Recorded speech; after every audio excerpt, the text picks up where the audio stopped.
Hi everyone, today we're going to make some carnivore shepherd's pie.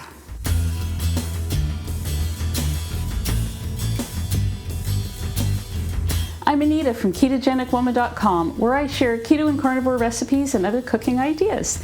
If you're new here, I am so happy to see you. Please check out some of my other videos and my website. These things have taught me to lose over 130 pounds, and I hope you join me on my journey. Those of you returning, welcome back, and I hope you liked today's video. Okay, so I am going to be making what I hope turns out to be a carnivore shepherd's pie. I'm going to be completely honest and upfront. I have never made this before. Almost everything about it is just an experiment and a thought in my head, and no idea. If you are here because you think this is a professional cooking show where everything is going to be perfect, it's not. I love doing these experiments, and most of the time they turn out. So I have high hopes for this, and let's see how it goes. All right, so what is in this carnivore shepherd's pie? Well, the other day about a week ago, I did a freezer inventory, and I had 3 pages of handwritten notes for my freezer of things I need to use up. One of those things is ground turkey. So that's the base of this. I've got 500 grams of ground turkey in this bowl, and which is just over a pound. But as we know, ground turkey is super lean, and the package actually said extra lean. And so I want to up the fat on that. So also in my freezer inventory was this ground beef fat. Now, the guy at the butcher store told me, because when I bought this, I was on the hunt for chunks of suet. I walked away with this because it was all they had, but he told me that what they use it for is for rendering tallow. That's one thing, but also to mix in with lean ground meats. Say you're a hunter and you have elk or something that's super lean. He said that people mix it with their ground meats, and they up the fat that way. So I bought it, and I haven't used it, and today I'm going to use it. So, not all of it though. I have this twist tie that won't come off properly. So what I did was I went into Cronometer, and I figured out that I need 130 grams of this to make the base part of my meat layer. 80-20, because I'm doing 80-20, I'm doing high-fat carnivore right now, so the extra lean ground turkey doesn't quite cut it. So I am going to measure out 130 grams. I'm in ounces, so let me see here. I need to change it to grams. Okay, so 130 grams is about 4.5 ounces. I am going to put that in my turkey and just mix it around. That is going to make this ground turkey 80-20. If you wanted to, you could add an egg to this just to, make it hold together a bit better, but I'm not concerned about that. I'm just going to bake this in the oven. Oh, I'm going to turn my oven to 350. Now, preferably, I would have used ground lamb or ground beef, but this is what I have, and so this is what I'm using. I'm going to add some salt. You add whatever seasonings you have that you are able to tolerate. I'm going to add a little bit of salt and white pepper, probably half a teaspoon. If it's not salty enough, I can always add more later. I'm going to add that in. I'm also going to add just a touch of mushroom powder. Now, I don't know what mushroom is. It's not a plant. It's a fungi, but it's not meat. You will have to decide whether this is something you want to get into or not. For me, it's just one of those things that sometimes I add to deepen some flavor. But, if you're a purist carnivore, You probably won't add this. That's up to you. I think more than anything, I'm hoping that it will make this taste a little more meaty. I'm not a huge fan of ground turkey. Let's put it that way. So I am going to put it in the pan here. I've just got a silicone pan. This is like a cake pan size, 9 by, is it 8 by 8 or 9 by 9, but something along those lines. In the end, it doesn't really matter. I mean, it's, I'm sure it'll bake up the same either way. I think I need a heavier spatula.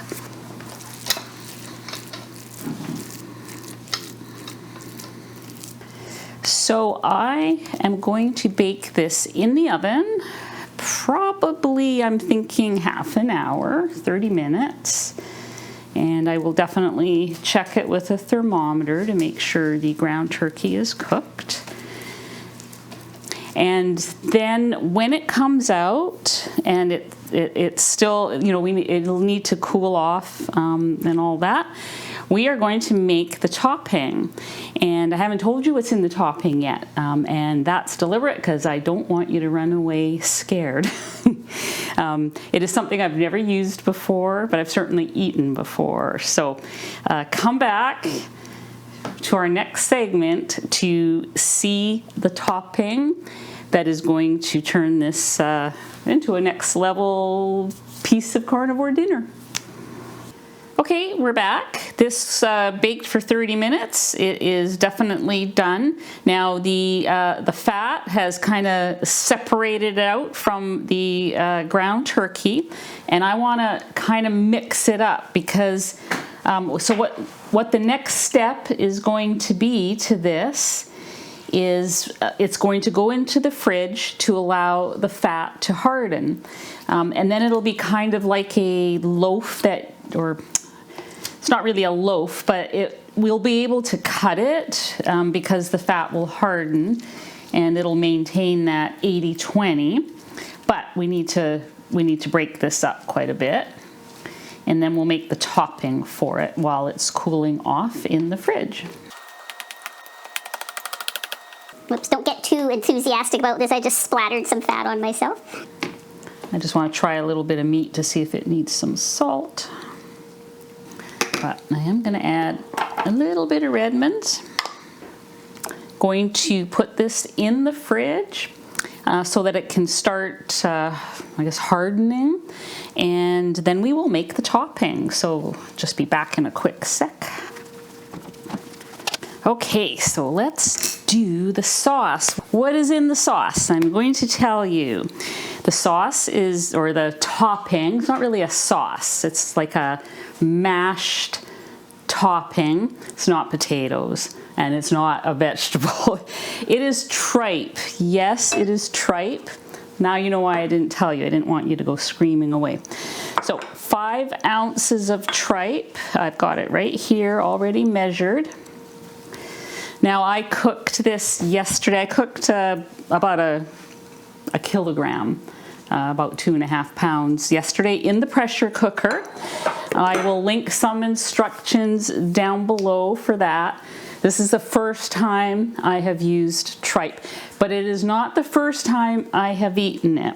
I thought I had never tried it before until I got it and cooked it and tasted some, and then yes, I've tried it many times. They put this in some of the Asian soups, like pho, which is a kind of a, I think it's a Vietnamese type of a soup, but in many of the Asian soups that I've had before, like in a Chinese restaurant or a Vietnamese, they will make little noodles out of it, and it'll be floating in the soup, and it's very, very tender, very tasty. I've eaten it before and had no idea what it was. So there you go. So that is going to be, we're going to put this in here, and some tallow, salt, and a little bit of water.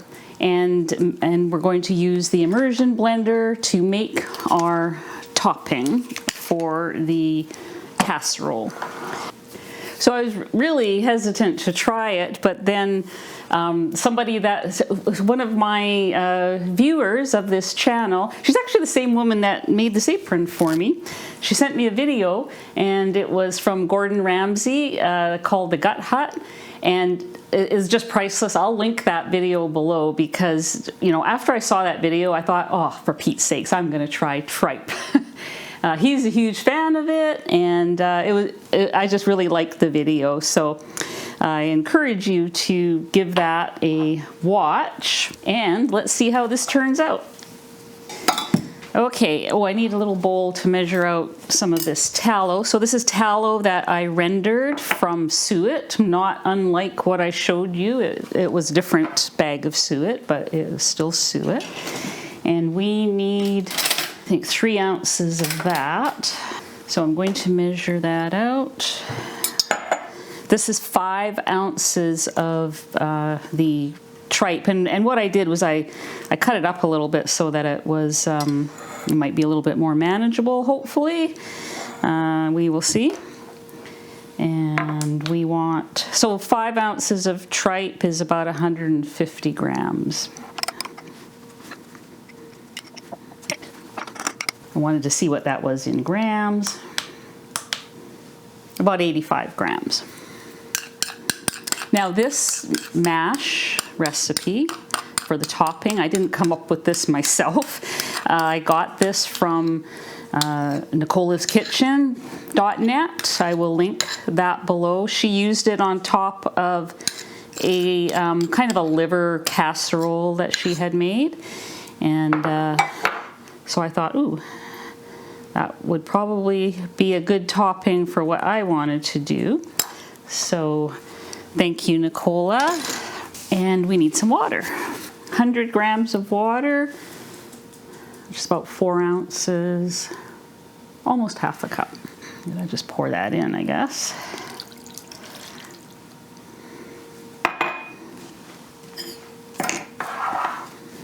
I am going to put some salt in it, but I'll do it to taste.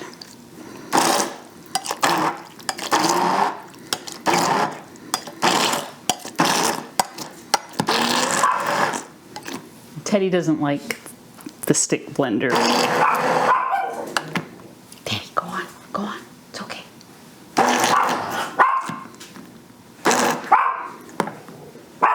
Teddy, it's okay.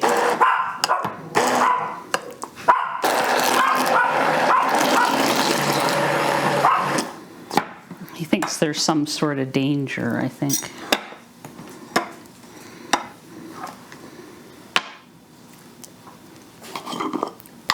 Okay, needs some salt.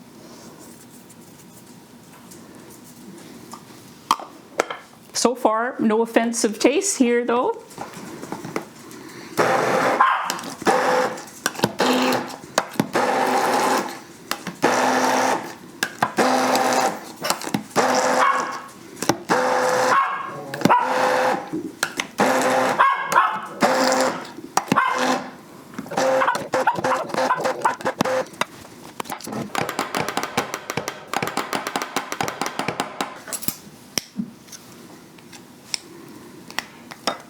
You okay there, Teddy? So there's no danger. Although some of the people watching might disagree because I'm using tripe, but we'll see. Let's see how this is. It's got a nice consistency. Let's try. Yeah, with the salt, boy, that really that adds a lot too as well. Okay, so let's finish with the assembly of our dish. So what I'm going to do is I'm going to put the topping on and then put it back in the fridge and let the whole thing firm up. And then we will give it a taste test.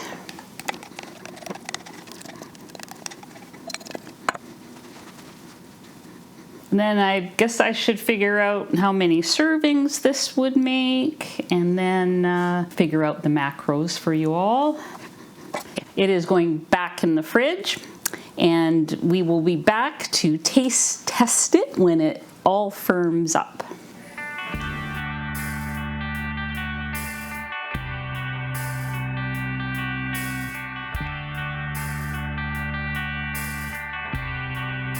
Okay, so it has hardened up. What I ended up doing, because I was impatient, is I put it in the freezer for 30 minutes. Now it's hard. So I am going to dish some out so we can see how this looks and tastes. All right, I'm going to cut this. I decided that I'm going to go with 6 servings. Hopefully I will cut them approximately equal. I can see already I didn't, but that's okay. All right. Let's scoop some out. So there, look at that. We got a little bit of meat jello down there. Okay, the moment of truth. First I'll show you what it looks like. Kind of looks like a meat pie with some topping. So let's see how that tastes.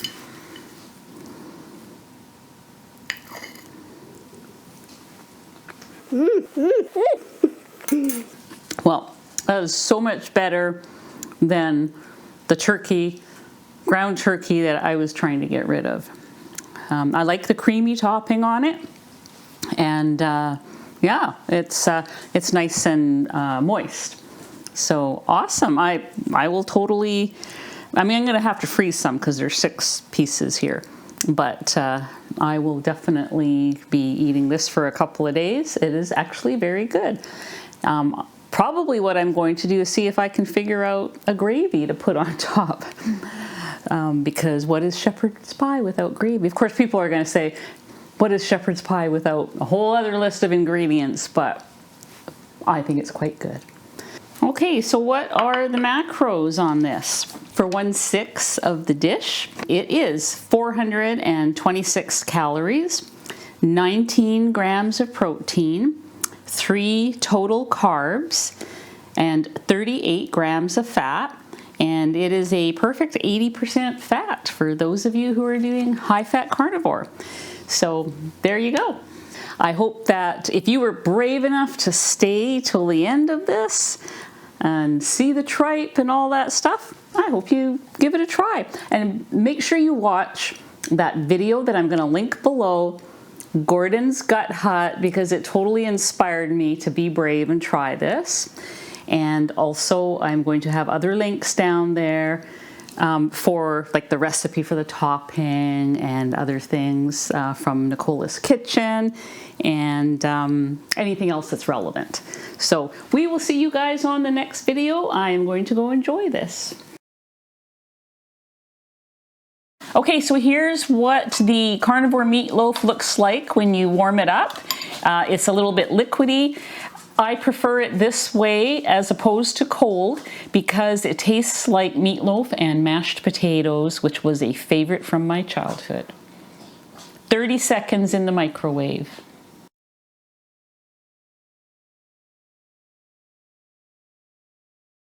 And I hope you are not disappointed in the end. No, I don't want to say that. We'll see you soon. I'm going to take that see you soon part out. What was it again?